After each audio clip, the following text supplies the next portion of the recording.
And this is Anne McGrath. And this is webinar number 3 of our series of small county wellness center and peer-driven programs webinar series. I'm going to turn it over to Anne, but just to remind you, if you remember, you are all muted. The system automatically mutes as attendees. If you would like to ask a question or make a comment, there are 2 ways you can do it. You can either type a question in the question box, which you should see in your dashboard, or you can go to your name and raise your hand and click on the hand. That tells me that you're raising your hand and you want to speak, and then I'll unmute you. So with that, I'm going to turn it over to Anne. Welcome, everyone. It's good to have you all on board again. And for those of you who have been in any of the webinars I've done previously, you'll remember that I am more than open to any questions, dialogue, comments, and we'll have various times in the presentation when I will be specifically asking for your feedback. And Shoshana does a wonderful job of making sure everyone gets heard in an orderly way, so I've always appreciated her support doing this. And anyone who hasn't been to any of the previous webinars, welcome. Today's topic is on employment, and that covers a huge amount of information, much more than we can do in one session. Therefore, I am specifically going to be focusing on the role of peer specialists, particularly peer specialists in wellness centers, but I'll also touch on the idea of peer specialists in more traditional mental health centers. But I also want to give you an overview of some other employment issues, as I think it's important to understand the whole gamut of possibilities. And frankly, I also think that we don't pay enough attention to the therapeutic value of work. I'm going to start out this presentation with a personal story. I always think it's best to connect, and hearing from a peer specialist and her own experiences. But after this, her story and her journey is given, and you can, of course, ask her questions and comments as well. I will be referring back to her story often throughout the presentation because I think it will make the information come alive. So, without further ado, I would like to introduce Rosalyn Santos. Okay, I have to, there, whoop. Here we go. Meet a peer specialist, Rosalyn Santos, who works at the Milestones Wellness Center. Okay, Ros, you're on. Good morning, everybody. How's everybody doing? I can't talk, but... Oh, I'm sorry. This is actually my first time doing this, so I'm kind of nervous and hope it goes good. It will. You want to show the next slide? There we go. I'm not exactly how to start this, but I was going into Milestones when Milestones first opened. I used to take my daughter in there, and I'm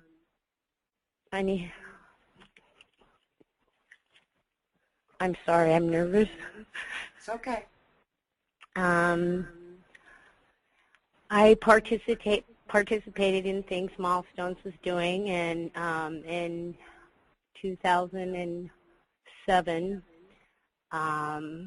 I was going through a really rough time. I kicked my daughter's dad out of the house because of things that were going on in the home.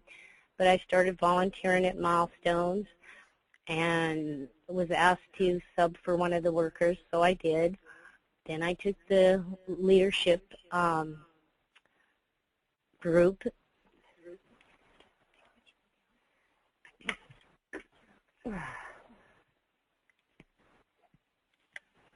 I'm sorry. Don't apologize. You're doing fine.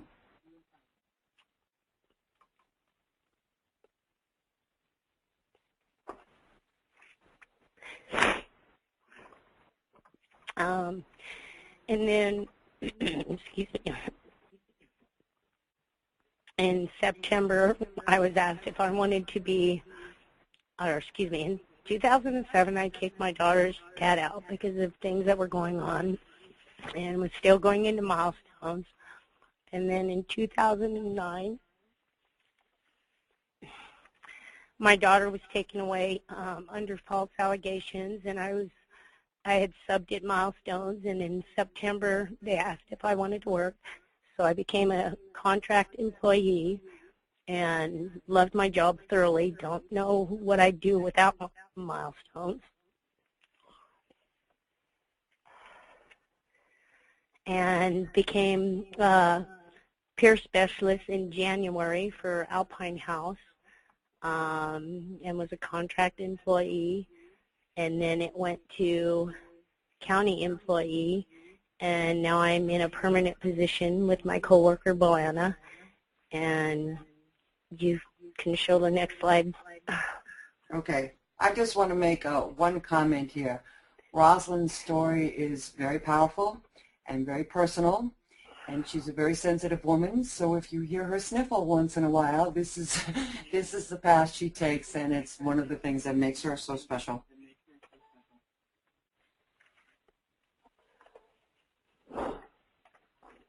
Did I just make it worse, Rosalind? It's just hard thinking about stuff. I know. Okay, let's bring it up to the present. Working at Milestones and being a most member, I need to breathe for a minute.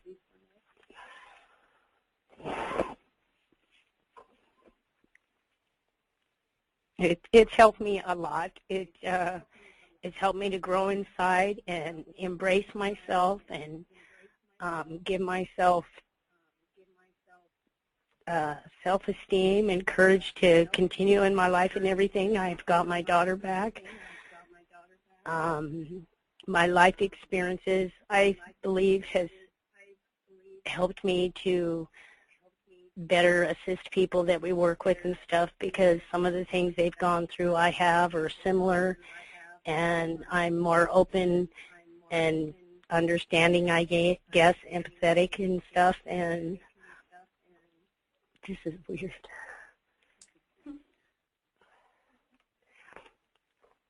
I'm nervous. I'm sorry, Dr. Ann.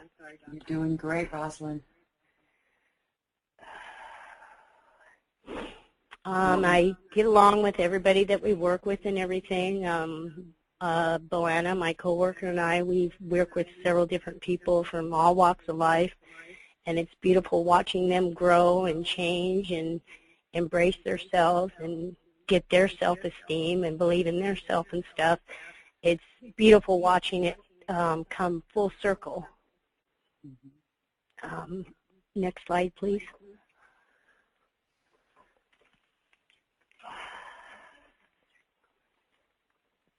To this day, I have a lot of self-doubt, and I'm scared too. And I have my worries and everything, but with everybody that I work with, I get a lot of support from my supervisor, Dr. Ann, my coworker, people that come in there, consumers, clients. It's a wonderful experience. It's very healing for me inside and out, and it's scary, and I'm sorry, everybody. I'm just really nervous. Stop apologizing. A whole lot of people in this audience know exactly what you're saying.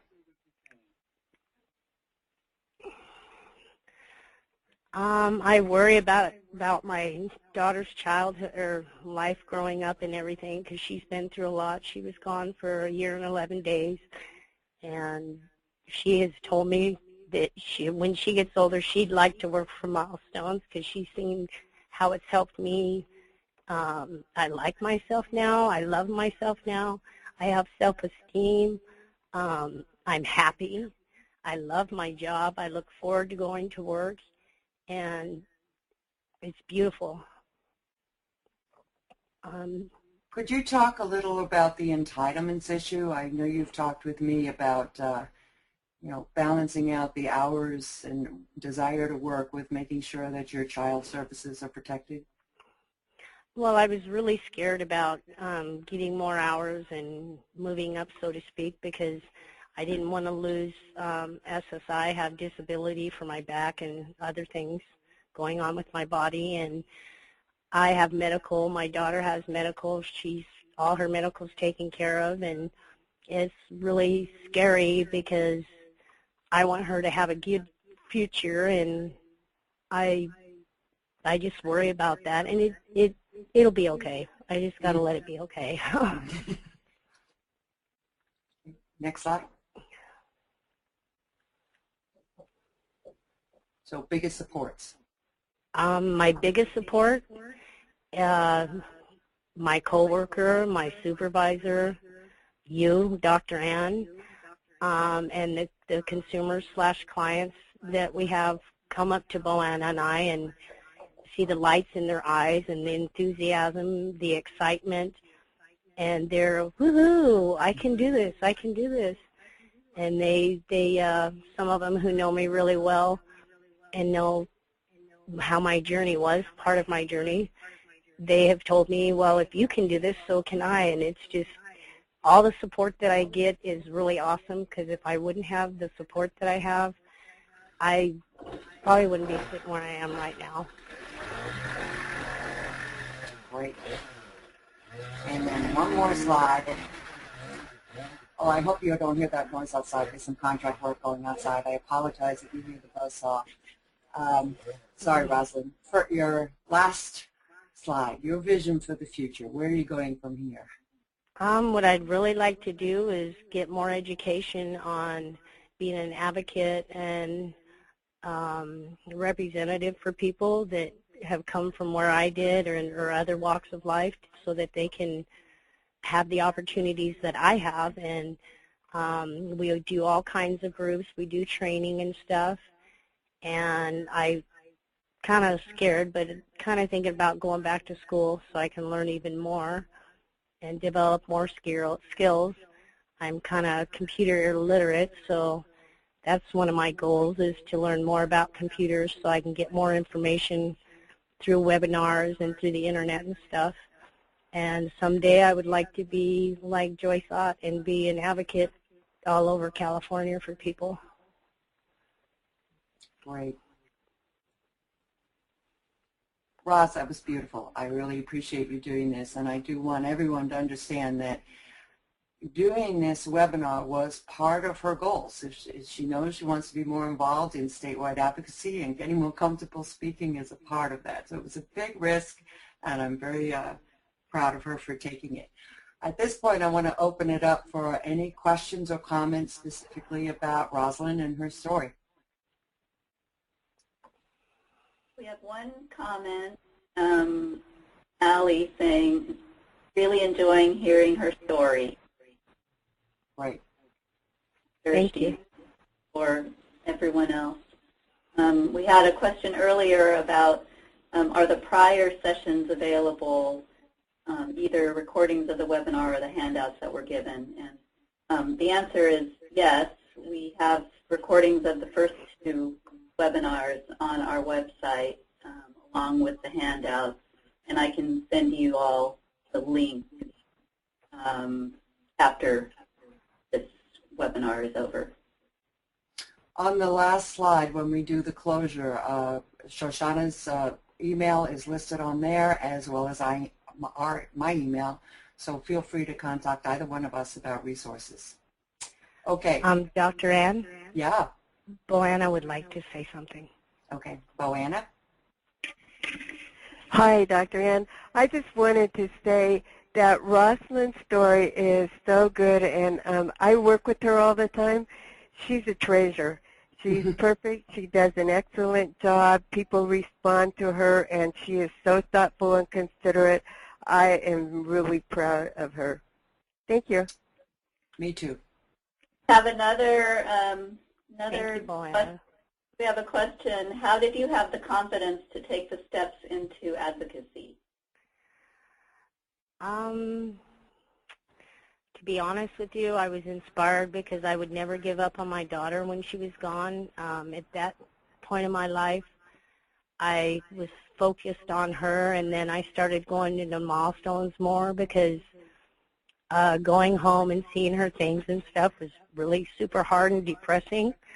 And with encouragement from Boanna and people that I met through milestones and a gal that I was seeing here at Behavioral Health, I had heard through the grapevine about the leadership group and told her one day in group, I want to go, when I knew it, that day it was started. And she told me to go ahead, that she thought I could do it, and just continue support and just seeing people that were hurting and problems in their life, wanting them to know, hey, I care about you, you can do this. And between helping them and talking with them, they were actually helping me too. And it just feels really good inside. I have another question, comment and question. Thank you for sharing your experiences with us. It's inspiring to hear what you've been able to accomplish.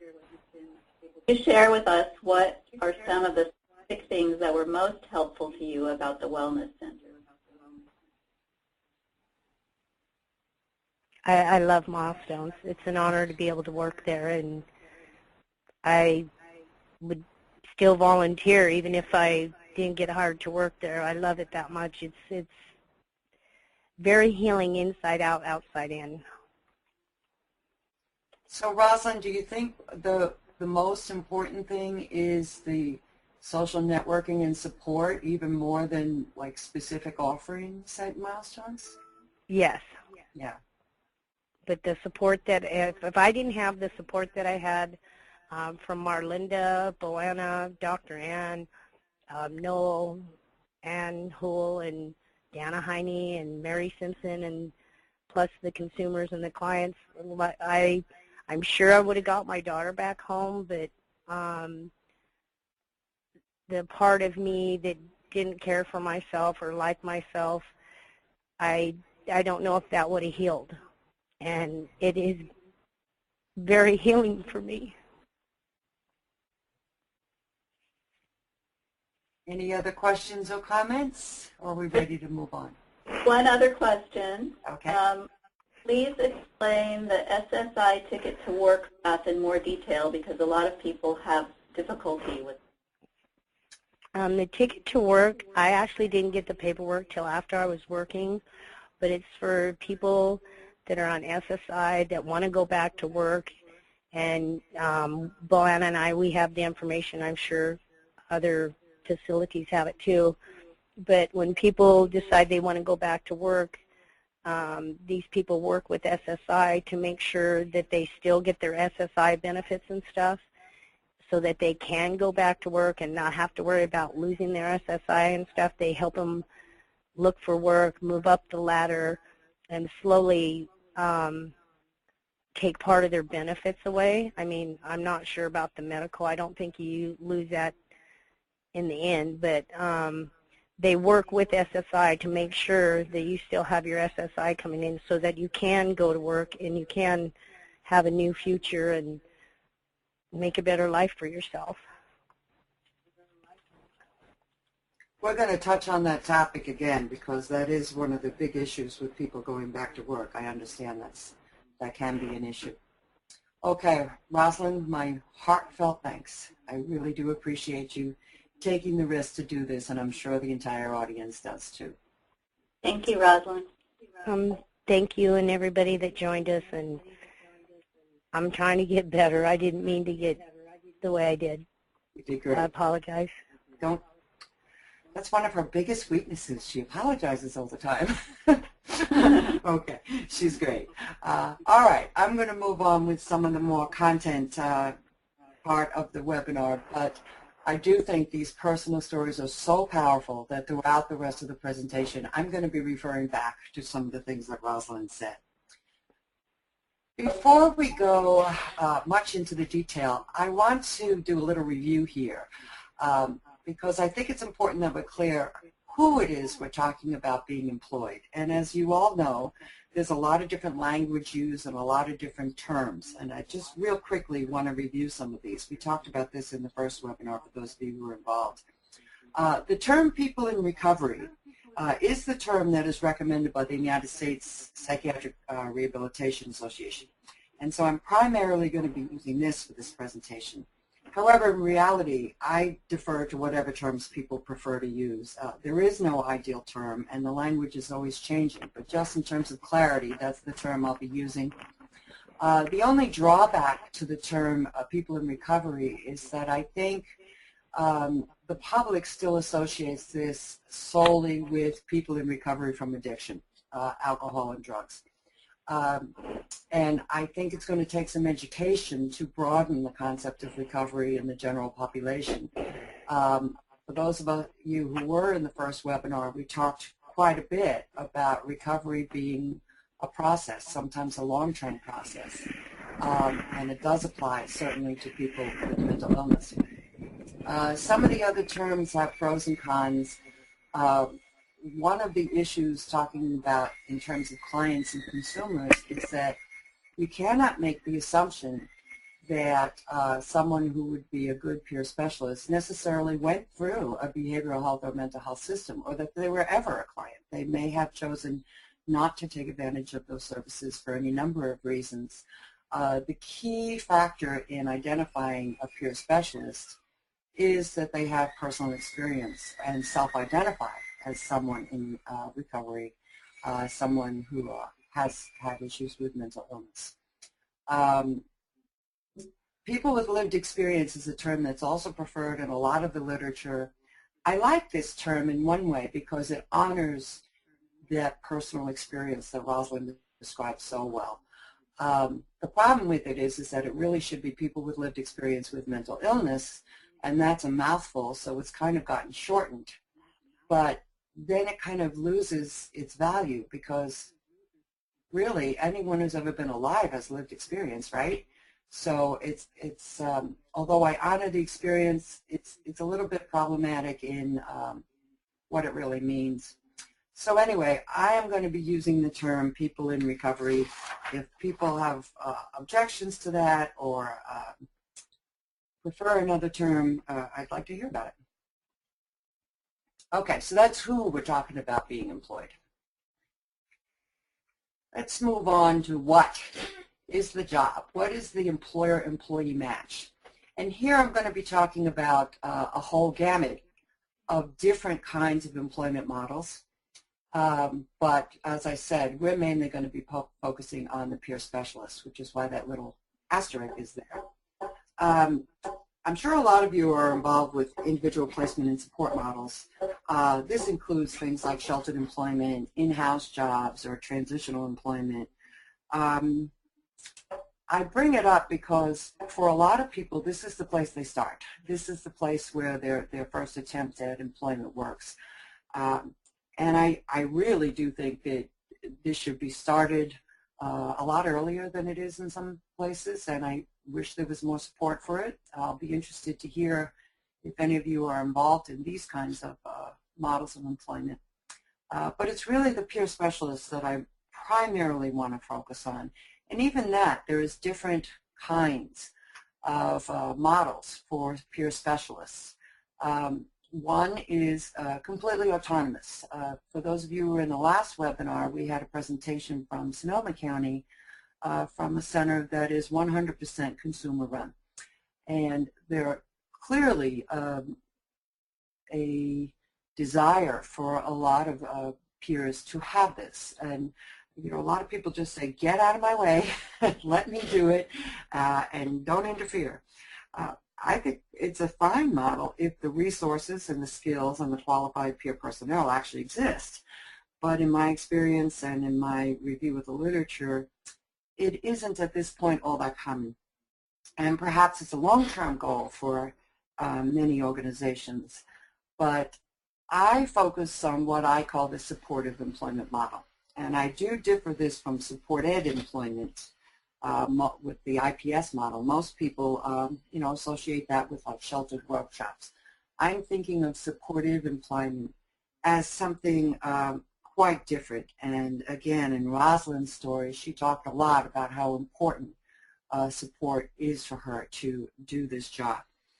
I think it's important to keep in mind that this whole idea of a peer specialist is relatively new, and they are uniquely qualified because of their experience, but that doesn't necessarily mean that they are equally qualified in all areas of employment.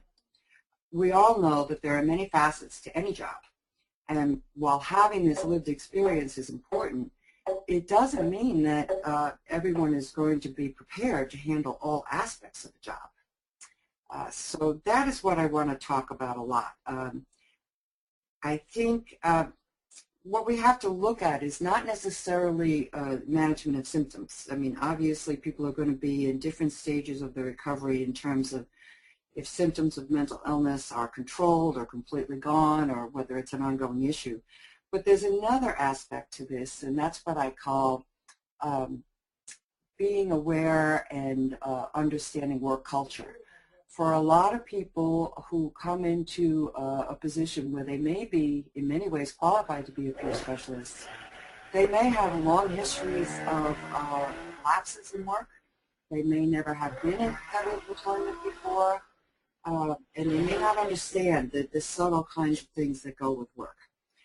So that's where I believe that a tremendous amount of support is helpful. And again, maybe not everyone agrees with me, and I'm more than happy to hear your questions or comments about my view of that. Again, I'm not viewing the differences as having really anything to do with their mental illness. It's more having to do with their work history, and that's where a lot of the support needs to come in. The next one is traditional mental health jobs, and what I mean by this is a clinical focus.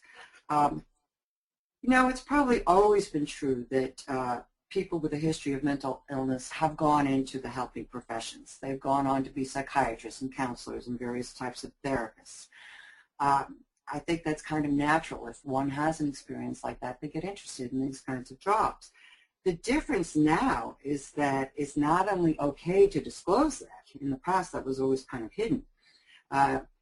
It's not only okay to disclose it, but it's honored. And for those of you who peruse the literature as I do, you'll see many of these disclosures now being published that never would have been published 5 or 10 years ago. So even people who go into the traditional clinical mental health jobs do often have this life experience. And then, of course, there's other competitive employment.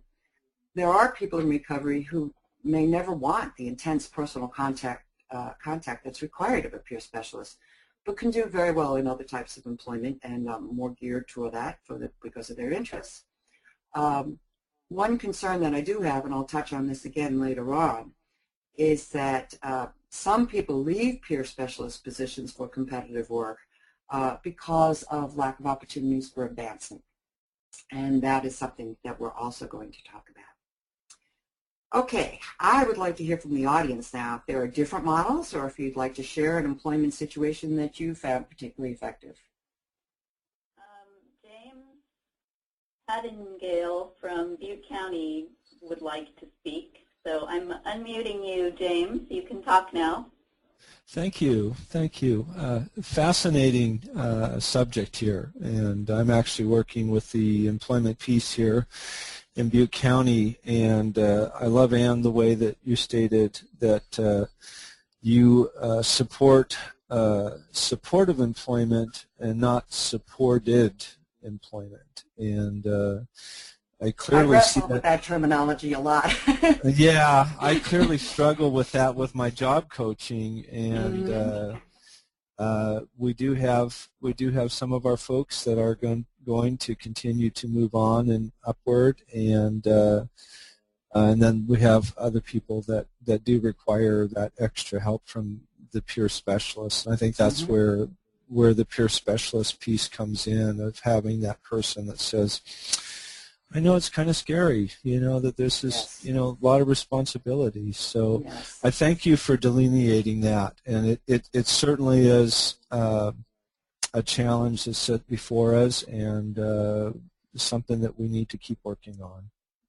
Yes, thank you for bringing that up. A point I was going to bring up later on is that one of the career paths for peer specialists is actually to be job coaches for people who are in the IPS model, in sheltered employment. I think that's a great match for all the reasons that you just said. Mm-hmm. Any other questions or comments? There is another comment, quite a long one. From Carla. I used to have a wonderful job, and then my daughter went away to college. My parents became ill and died, and I was homeless, living in a car with 3 cats. My car caught fire. I was run over by a hit-and-run driver and ended up in a hospital for 5 months. I learned how to walk again, take my medications, refrained from drinking alcohol, and applied for Medi-Cal 3 times. I was diagnosed with major depression and bipolar disorder, panic attacks, and anxiety. At age 44, I started over volunteering at a non-kill animal shelter, library, and a local wellness center. I rebuilt my relationships with my family and friends and got a part-time job. Now, years later, working full-time as a peer support specialist, I am going back to college. It took a leap of faith to leave the safety of Medi-Cal and being on disability to go back to work. The rewards have been great. I have plans for my future to become a grant writer. I don't like the term peer support specialist. I'd rather be a support specialist. Just sharing. Very nice. Okay. Thank you, caller. This is another example of a wonderful success story. I congratulate you. I do understand everyone has the little issues with terminology, and I'll repeat, I don't think there is a perfect term yet. They all have their drawbacks, but it's good to keep bringing up those points, and thank you for sharing. Your story is, again, inspiring. Actually, she has a follow-up question, which is, okay. When does the stigma go away? When we keep educating people, and when we keep keeping it in the forefront of our mind, and I'm not sure it will ever completely go away. I do think that people with mental illness are one of the last groups that are disenfranchised easily.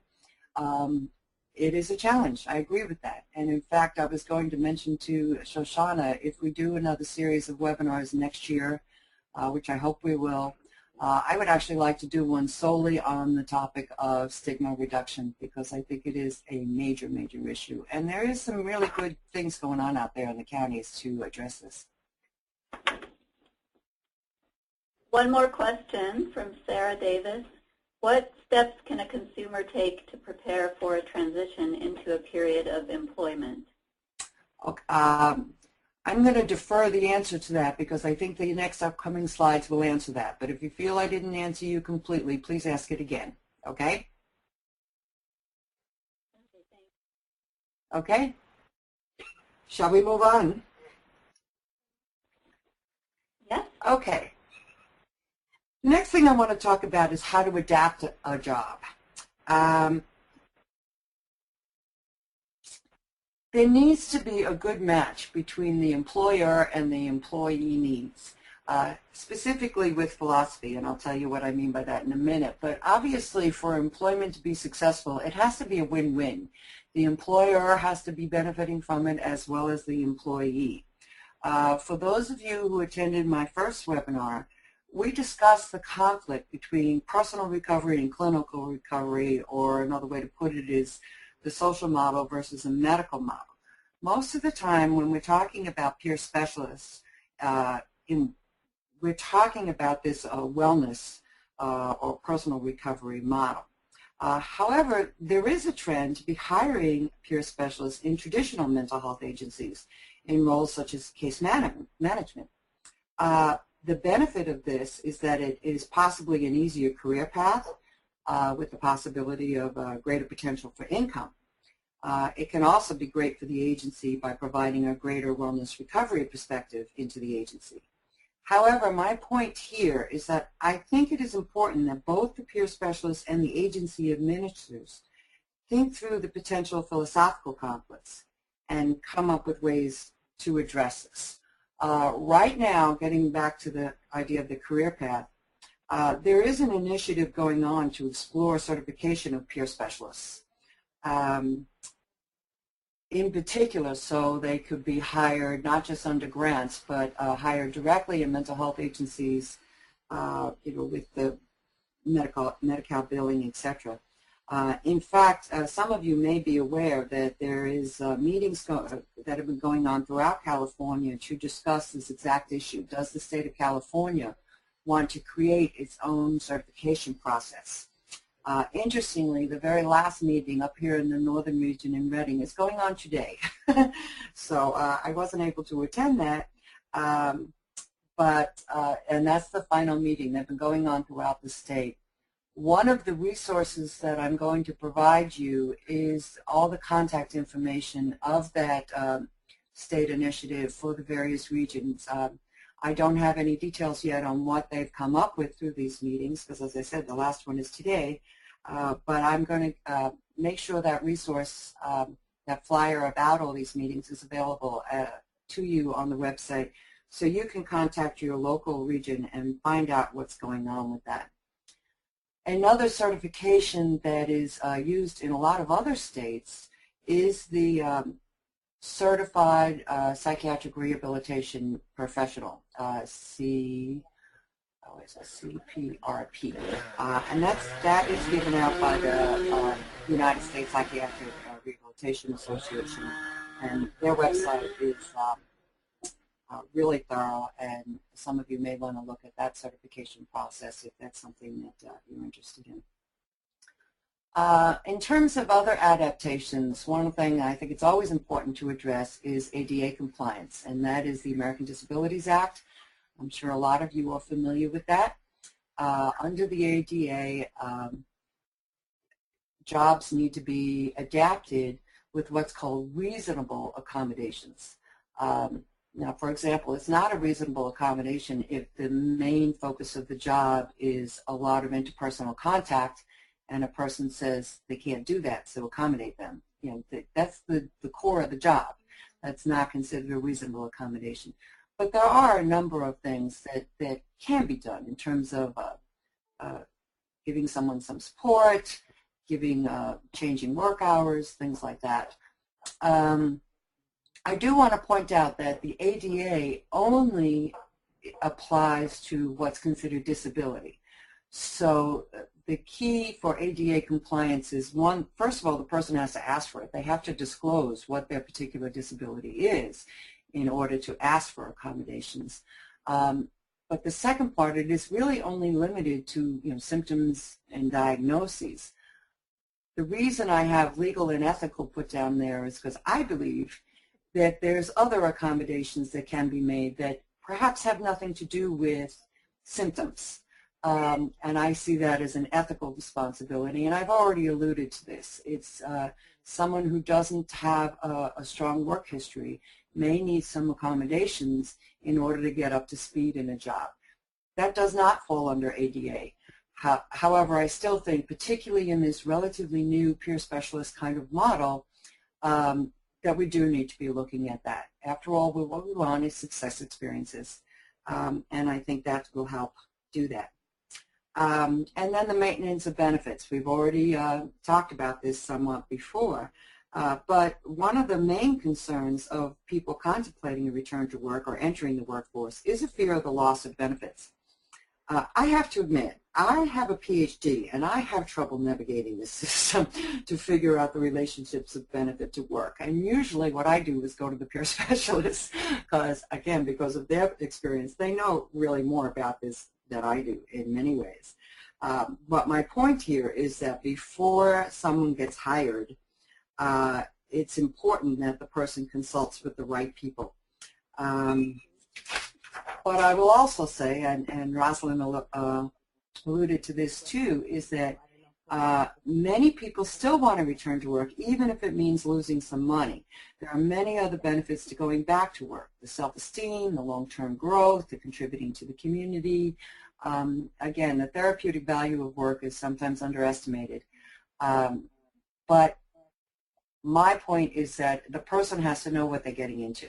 So before you adapt a job and hire someone into a job, it's important that they consult the right people, the Ticket to Work, for example, and make sure they understand exactly what benefits will be maintained and exactly what they will lose as they pick up more hours in work.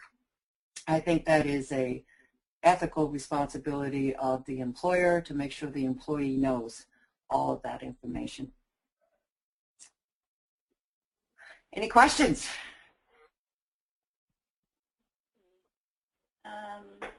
We have a comment from Rick Reynolds who says, I'm in support of not using peer specialist as we in Butte County are using terms that can lead to community employment. Mm-hmm. What term do you use? Pardon? What term do you use? Let me see if I can unmute.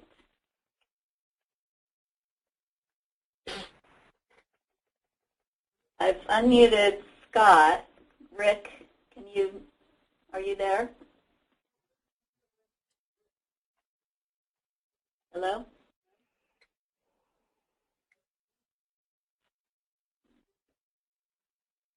Not hearing from them. Okay. Well, again, as I said earlier, I do think that every county, every region has different issues for why they use the terms that they use. And if the career path that you've set up is moving people towards competitive employment in the community, then I would agree that the term peer may not be appropriate. In some settings, I think the use of the word peer helps the people that they're working with see them as a partner, as someone who has shared their experiences. So there are pros and cons to every use of any terminology, but I appreciate that we all need to be sensitive to that. They did write back saying that what they use is case managers or medical records tech. Okay, those are terms that tend to be used more in the traditional mental health or behavioral health settings, and they are a little more specific in their jobs. For people working in the wellness centers that are not Medi-Cal funded, that may not mean the same thing. So again, every situation is a little different, and I am in complete support of people doing what's right for their local region. I have a comment, Ann Odgers, which I'm a little unclear about.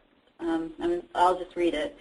Work history, lack of opportunities for advancement as a peer specialist, career path, job coaching, and then it says LPCCC. I'm not sure what that means.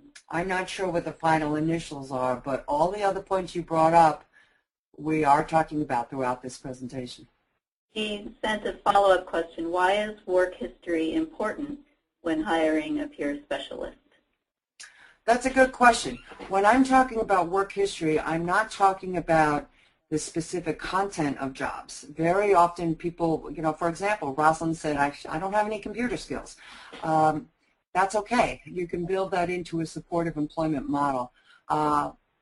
I'm mainly talking about when people have long lapses in employment, this idea of a work culture, and I could go into this a lot more, but there are many kind of subtle aspects that people learn through just having a job, any job, regardless of the content, that they may not quite be comfortable with. So I wasn't suggesting that not having a long work history should exclude someone from the job. I just think it's an issue to take into account to what kind of support a person may need in terms of all the subtle aspects that go with employment. Does that answer your question?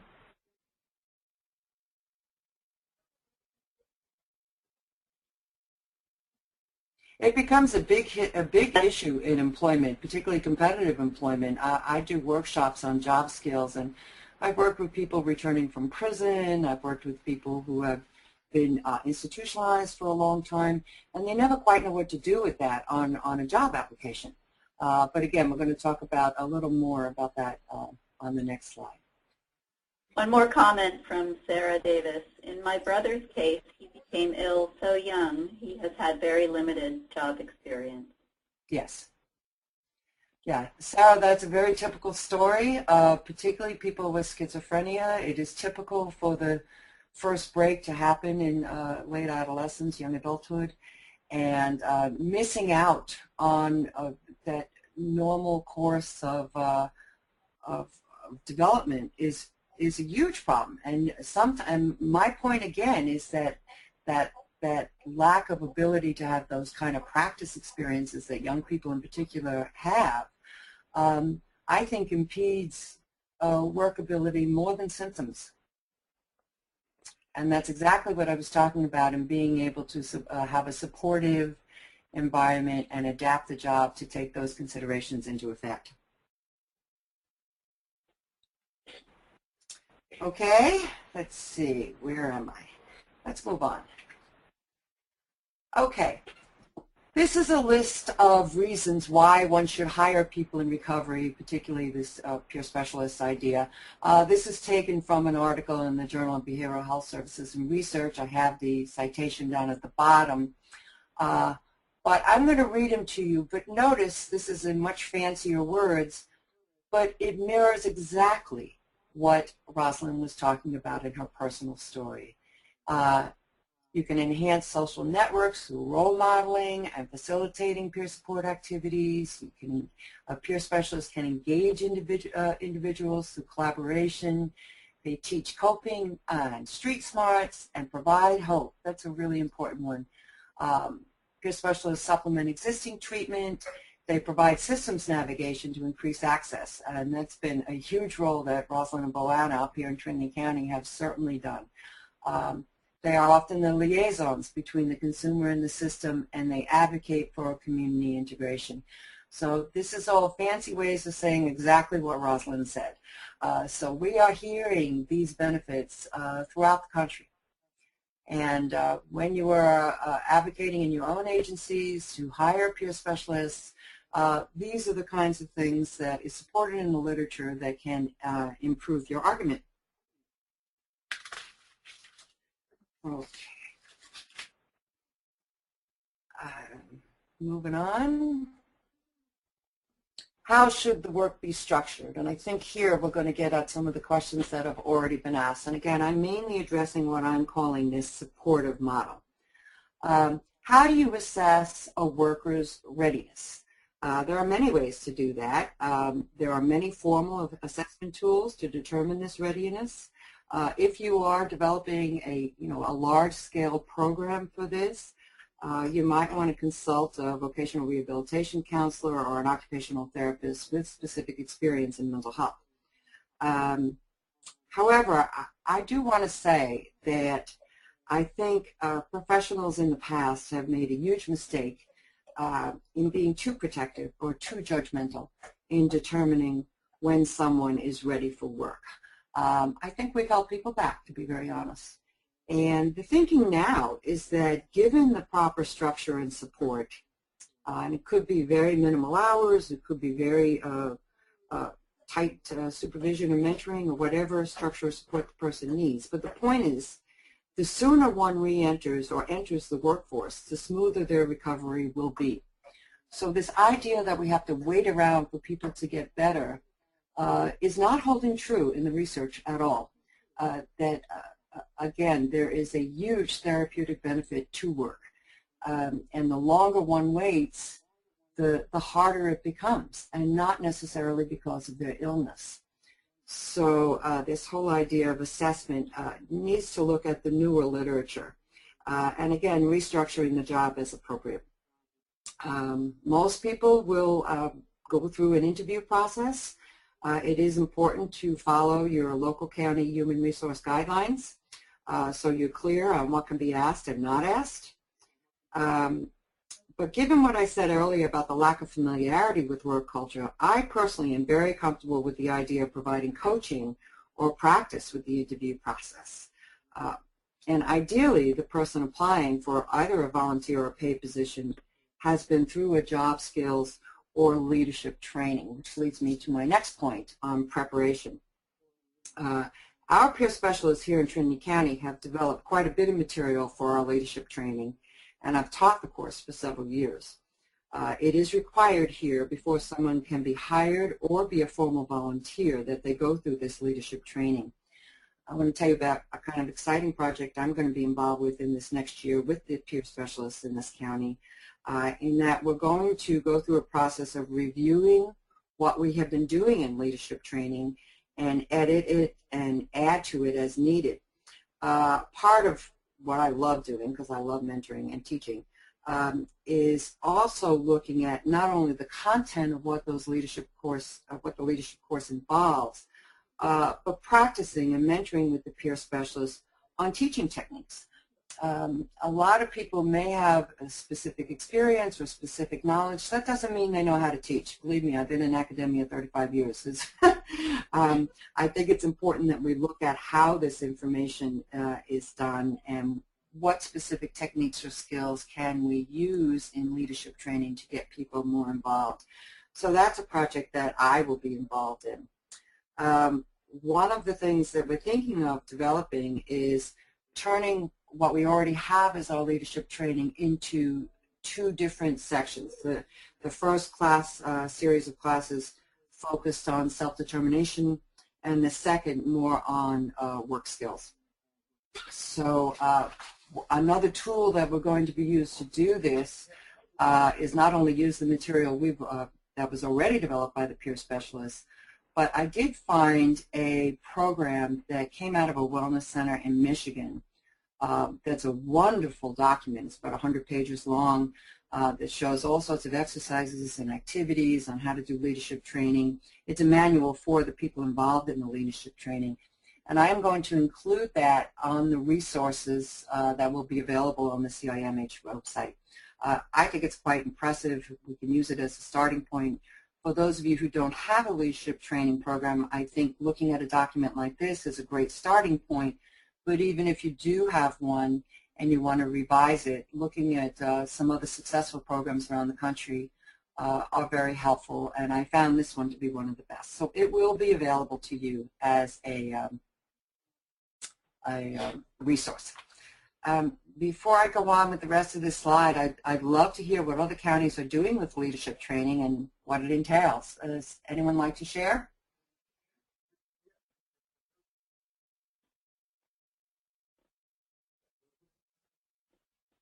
Quiet audience today? That doesn't look like anyone jumping up and down.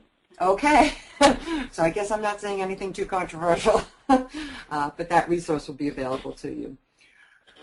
In terms of supervision or mentoring, I see these as two different terms. Supervision tends to be a very traditional authoritarian approach. You have a boss, and in fact that's part of the work culture. Everybody has a boss. Everybody has somebody that they are have to answer to, and there's nothing wrong with that. I think it's helpful. It can keep things working in an organized way. But I'm personally more interested in the mentoring approach, which is the kind of peer and professional support that Rosalyn was talking about. And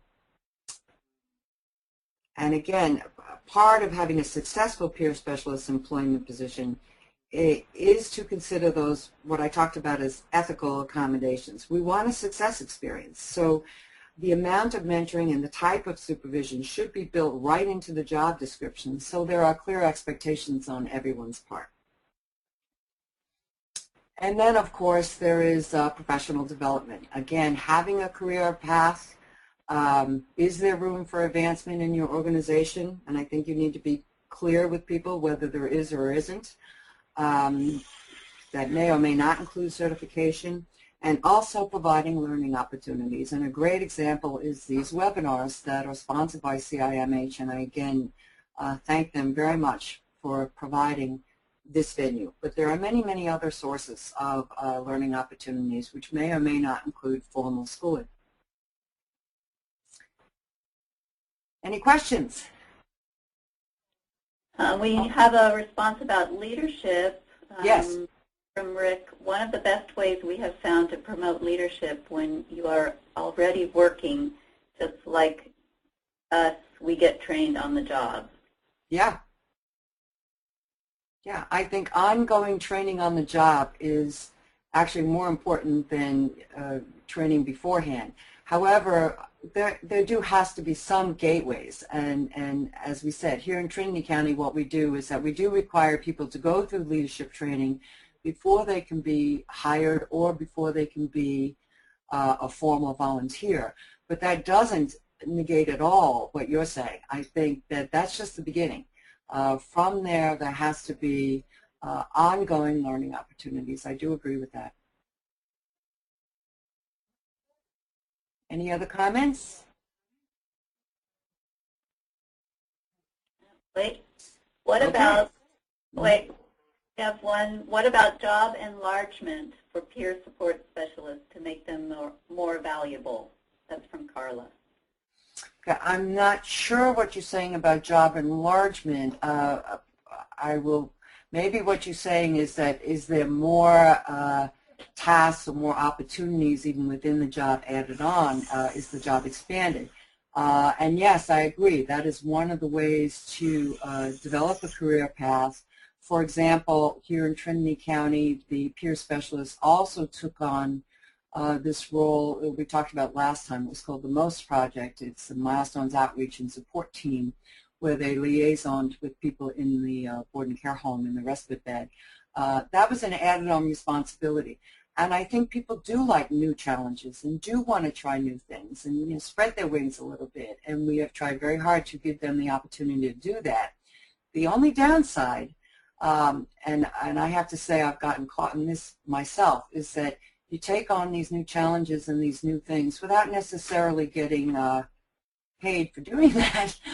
So part of the career path has to make sure that not only are we giving opportunities and expanding the job as new skills are developed, that there is somehow a recognition of that, not the least of which is monetary. As Rosalyn just said, one of the things that we did here in Trinity County is change the peer specialist job from a contract kind of position to an actual permanent county position and expanded their hours. So I do always want to make sure that people are rewarded not only in titles and prestige and benefits, but money. I mean, one of the reasons people work is money, right? So those two things have to go hand in hand. Other questions? No comments? All righty. The next thing I want to talk about is evaluation. And here what I have is called the Supportive Employment Staff Evaluation. I think that sometimes, again, people who don't have much work history or aren't familiar with the work culture do get pretty nervous with the idea of being evaluated, and it could be a little nerve-wracking for anybody. So what I try to do here is come up with a system of evaluation that fits with my ideas of what supported employment is. This particular form does address work skills, habits, tolerance, socialization, attitude towards others, personal characteristics, and general observations. Now again, some people may feel that's intrusive and judgmental. However, what I explain to people and what I think is very important to explain to people is that these particular areas are the ones that determine if someone is going to be successful in a job. There is about 50 years of research to support this. Even in the general competitive employment arena, this is true. People don't lose their jobs because they don't know the content of a job. A lot of people may know that content very well, but other things get in the way. It is these areas that's been well researched that determine whether someone will be successful in a job or not. However, most employment evaluations just kind of stick to some kind of benchmark, and either you do it or you don't do it, and if you don't do it, you're in danger of losing your job. That, to me, doesn't fit in with this idea of a supportive employment model. So what I did is I took these well-researched areas, and I didn't do this part. As I said, this has been based on research over 50 years. and developed it into what I saw fitting better with the recovery model that was collaborative and supportive. The evaluation is done collaboratively. For example, we ask the peer specialists to fill it out on themselves and do a little self-reflection first. And if they're not comfortable doing that, they can do it with their supervisor. So the form is actually filled out collaboratively. It does really help when you give very specific examples of what you're talking about. Here's an example of where attitude towards others was a problem, or where you have a particular strength. I think the more concrete we are, the more specific examples we are, the less kind of mushy it feels, the less judgmental it feels. Through this process, the employee input is very vital. It's the employee, it's built directly into the form, which I'm going to show you in a minute, decides themselves what they need for ongoing support. And part of this process, again, is having the goals and plans, again, a trajectory, a career path. Where do you want to go from here, and how can we help you? And this can be done as a very supportive thing. And what I'd like to do now is actually show you the form. End this show for a minute. Just bear with me while I go to our resources. So here is the form. It gives some information. Oh, sorry, let me make this a little smaller so I can manipulate it. And gives the directions. And again, I'm going to put this up on the CIMH website for those if you want to use it. So people basically circle the statements that most apply to them. And again, it goes through work skills, habits, and tolerance, giving examples of what all that is. And then, again, asking specific examples. It does help if the employee and the employer fills out their own separately and then compares. I think some great learning can happen that way because your boss may see things differently than you do and may have not seen some things that you saw. So when you give these specific examples, I think it creates for a good conversation. And then what the support needed. Again, the employee can say, this is what I need to do my job, and this is what I need to grow in my job. And then specific goals and plans. And for each area, we have this, specific examples, support needed, and goals and plans. Socialization towards others. Again, the same thing, specific examples, support needed, and goals and plans. Personal characteristics. Again, this is not meant to judge anyone, but and I think it's important to tell people that there's been a lot of research on this. This is what makes or breaks you on the job, is these kinds of things. And then the same thing,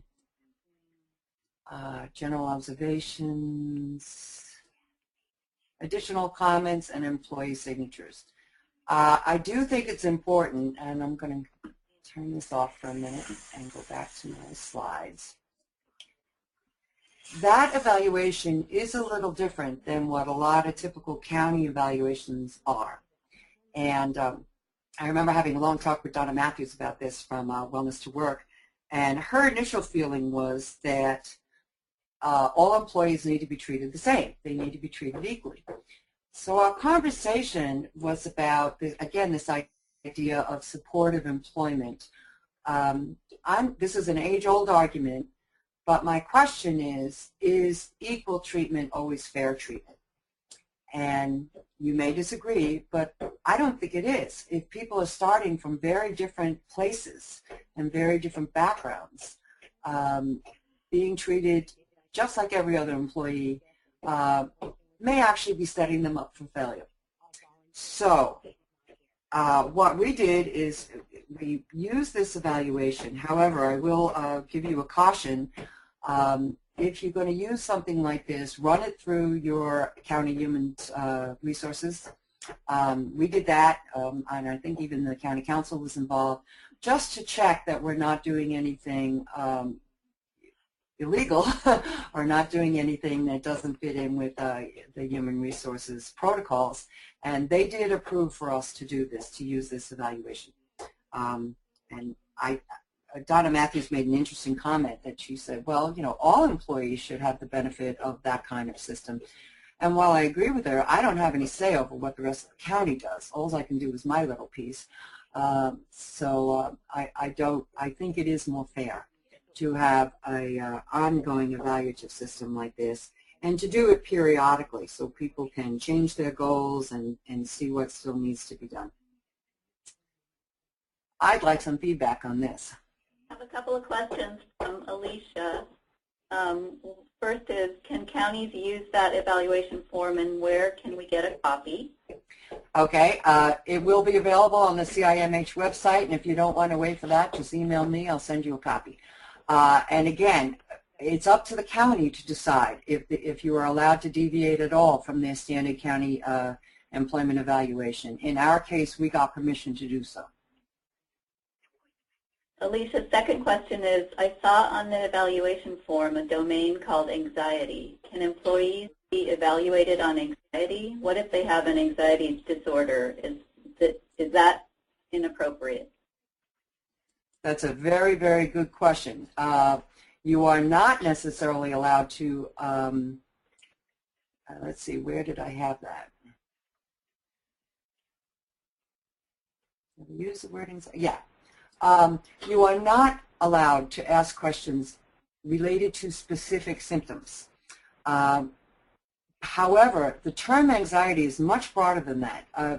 There are a lot of people who have anxiety, and in fact, anxiety is quite predictable and quite normal in a lot of situations. I get anxious before I present these webinars. It doesn't necessarily imply a disorder or a psychiatric symptom.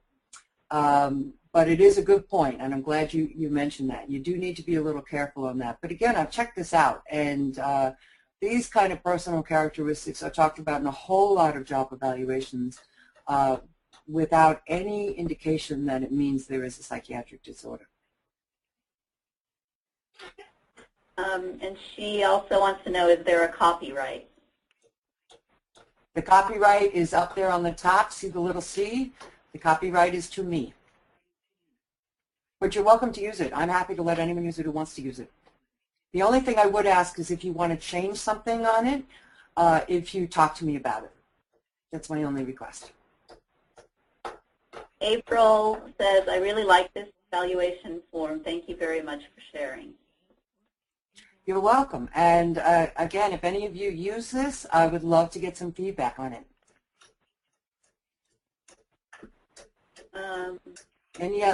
Go ahead. Anne says, great way to let person explain what additional support they need.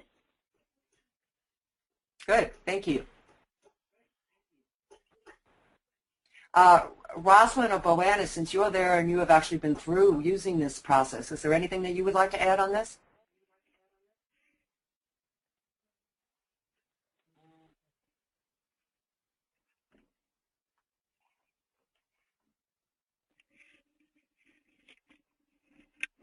Oh, okay. Yeah, well, I was talking, you know me.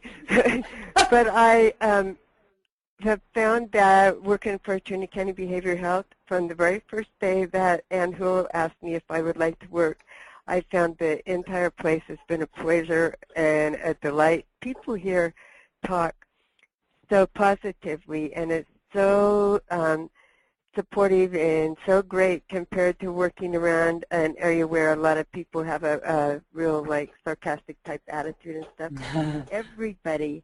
Everybody in the entire agency is great to work with, and I love it. And I actually have had a lot of opportunities. Like I just got appointed to a statewide advisory committee to the United Advocates for Children and Family, and the project is to reduce stigma and discrimination. And I came back all fired up, so I can hardly wait to get everybody involved. It's a great chance to grow. And going to OTAC with you, I mean, we've had experiences that we've never had before, and we have grown a lot. We get constant support from our supervisor, each other, you, the rest of the staff. I just love it. Thanks. Thank you. I think one of the points that Boanna is saying is that using this particular evaluation was not threatening at all in this situation because we already had a good relationship. It may be a little more difficult if the road has been a little rockier and you may have to spend a little more time on the education process as to why such an evaluation is done and how it is beneficial. Any other comments or questions? Yeah, there's a question from Kent. If we are using words like peer in job titles and use separate evaluation forms, do we not further separate people with lived experience from normal staff? Normal in quotes. Right. You know, that's a tricky question. On one hand, anytime you label someone, there is a possibility of negative consequences. On the other hand, the whole point of this new model is to honor those experiences and not, sorry about that, my screen just went blank, there we go, and not make it a stigmatizing thing. It's, as I said, I hope in the future to do a particular webinar just on the concept of stigma, because it is a double-edged sword. On one hand, people have a right to their privacy and confidentiality. On the other hand, until people are okay disclosing this kind of information, I think that actually increases the stigma instead of the other way around. It's that if we can talk about it openly, then eventually it won't be such a big deal. I don't think that there has to be, you know, the mentally ill people versus the, quote, normal people. That everybody has their issues. Everybody has something in their life that they are recovering from. So that's a very long process. I don't have an easy answer for you. I do understand your point, but I personally don't think disclosure is a bad thing. In fact, I think it's a very good thing when people choose it themselves and when they are ready to do that. I had an experience last year that I was so impressed with. We were asked, me and the director of the agency were asked to speak to our Rotary Club. These are all very, very successful business people. And the person who asked us was one of the officers of the Rotary Club, very successful man here in Trinity County. And he got up and said the reason he wanted to invite us was because of his experience with major depression. And he talked very eloquently about being hospitalized and the hopelessness. And I thought, what a great role model. I mean, here is a guy who is very successful in the community, and he had no problem saying, I've been there. And it was very, very powerful. So again, we're addressing another whole issue of stigma, and I'm not minimizing your point. I do understand it, and every person in every situation is a little different. Any other questions or comments? Okay. One more comment from Kent. Not have so much to do with disclosure as much as a very subtle process that takes place. Yes, I think that's true. But again, under these newer models of employment, we're actually honoring people for those differences. So it's tough. I don't think there is an easy answer. Dr. Ann? Yeah. This is Buena. Hey, one of the major things about stigma is, like you were pointing out, it's the internal stigma somebody has against their self for some of the problems they've went through. That's the hardest to break through, and where all the supportive stuff helps the most, but it helps to find out you can do something for someone just by telling them how much you understand and how bad it's been for you. Exactly. Thank you, Boanna. I think that's a great point.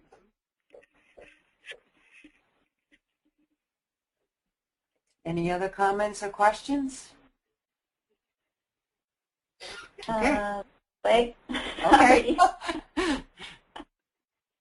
Carla says, very good presentation. I look forward to a presentation on stigma. This Okay. webinar is helpful. Considering that individuals are at various levels of wellness and recovery, the flexibility of your outline is appropriate, supportive rather than enabling. Carla, thank you very much. I appreciate that. And that's a good note to go to this last slide. All right. Okay. As I mentioned, the resources will be available on the CIMH website. I'm going to show you some of those resources again in a minute. Or you can directly email me. At the bottom of this slide is both Shoshana's email and my email. Additional resources. Sometimes I give long lists of website lists, but I really didn't have to do that this time because the Working Well Together program, which is part of the California Institute of Mental Health, has it all there. There are lots and lots of resources about employment models and the legal issues and everything else. It's available right on this website. So I would strongly encourage anyone to take a good long look at this website and go to all the links. There's a lot of great stuff there. Some people like written material, and again, I could provide a big long bibliography, but it's overwhelming. So what I decided to do is just stick with one source. I think some of you are familiar with the United States Psychiatric Rehabilitation Association. They are the people that do their own certification process, but they're also very, very involved in this whole wellness thing. And they have a lot of books for sale. They have a lot of different resources available. This book is one that I use a lot. It's by Peggy Schwabuk and Lisa Schmidt. People in Recovery as Providers of Psychiatric Rehabilitation, Building the Wisdom of Experience. If there's one book I would suggest to buy, it's this one, and it can be bought directly from the USPRA website. It's really good. So where do we go from here? There's one more webinar left in this series. It's going to be on May 18th on sustainability and funding streams. At the time we sent out the thing a long time ago describing the 4 webinars, I didn't really have a clear idea what this 4th one was going to look like. So those of you who are operating from that, you'll just see TBA. But it's shaping up to be very interesting. I think it's going to be very helpful because the reality is all this wonderful stuff we're talking about does not get sustained without money. So we are going to have an update from Adrian Schulten from CIMH on the changes going on with MHSA. We are going to have some information on nonprofit status and the values, the pros and cons of that. We are going to talk some about supplemental grants and how to measure outcomes. So I think that will be a great way to end this series of webinars. Dr. Ann? Yes. I just would like to say one thing. What's This really is nice Rosalyn about again. Milestones, I'm able to be myself, and people care about me just the way that I am, which is one of the hardest things that I've had to deal with in my 51 years young age. And it was a problem for me from a child because of my childhood, and people love me and accept me for me, and it's really cool. And we do love you and accept you for you. Absolutely. Thank you. Thank you, Rosalyn. Thank you, everybody. And thanks again to Rosalyn for her wonderful contribution of her personal story. I think that framed the whole discussion in a very meaningful way, and I really, really appreciate her taking the risk to do that. Any final comments or questions? Thank you for a great webinar from Thank Sarah. you.